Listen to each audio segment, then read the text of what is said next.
Though I've never converted any Necron before, when one of my viewers commissioned me to convert a flayer version of Imotekh the Stormlord, I was down for the challenge. For the base, I immediately opted for using the Necron Overlord from the Indomitus box set. While I don't hate the old Imotekh, side by side you can see how much better the newer Necrons are in quality. Not to mention, Finecast is terrible to work with. That being said, I did need to harvest 3 key bits from the old Imotekh model: his cloak, his half-tabard, and his claw hand. To make room for the cloak, I snipped off the cable from the Overlord's staff to his vertebrae, and the bottom vertebrae itself. With those gone, it actually fits pretty well, but I shaved down a few areas just to make the fit closer anyway. I glued the half-tabard to the front of the Overlord, then the cloak to his back. Together you can see how much more impressive he's shaping up to be. The original Imotekh has some kind of Necron-y staff, but I think the Finecast one looks a tad goofy, and the halberd the Overlord originally comes with I think makes for a better replacement. Unfortunately, I couldn't simply leave it in the left-hand pose the Overlord originally has it in because the claw I'd add later is for the left hand. I decided the simplest way to fix the problem was to have the Overlord gripping it in his existing right hand. It's already in a fist, and the angle looked promising. I sliced the blade from the halberd, clipped the haft under the hand, and then glued both to the Overlord's right hand. Because of how delicate the pieces are, there really wasn't a need to pin them, and doing so might actually have just weakened the connection point. Moving back to his cloak, I harvested some of the crystal-shaped things from another Necron to serve as connection points and glued them to the corners of the cloak. I also used a little milliput to smooth the connection.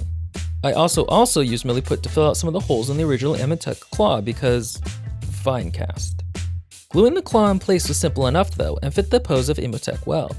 At this point, this was a perfectly decent conversion of Imotekh the Stormlord into a more modern form, but the commissioner had explicitly asked for a flayer version of Imotekh. I can't remember exactly where these heads are from, some orc kit I think, but I thought they'd be a good start to flayering Imotekh. I sliced them apart until I had 3 skulls to use. I glued the first to the pauldron so it overhung his shoulder and then did the same to the other side.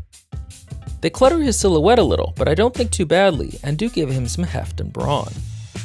These are the back spikes to Chaos Terminator, where he apparently impales the skulls of his defeated foes in case he needs them later. I shaved down the bumps on the inside arc of them, then glued them beside the pylons in Imotek's back. I thought for a minute about snipping off the pylons and replacing them with the spikes, but I decided against it because the aesthetic language is so different. I also thought about attaching this half-tabard of sewn together skins, but there just wasn't space for it. As a final touch, I decided to add some gore to Imotek's halberd. The method I'm using here I stole from Midwinter Midi's badass Macaban Dynasty. Essentially, I glopped on some Elmer's glue, dabbed super glue on top of it, mixed the two together unevenly, and drew them out. The end product isn't that impressive looking on its own, but when painted would look significantly better. And with that, my first Necron conversion was completed. In all, I'm pleased with it, though not sure if I'd ever try to make another. Necron models are really delicate and kind of fiddly. Unfortunately, the commissioner ghosted me entirely once I'd finished the conversion. Because of that, I've decided to list this conversion on eBay for the next week or so. If you're so inclined, head over there and bid whatever you're comfortable with. Before that though, like this video, subscribe, or check out some of my other conversions. Thanks for watching.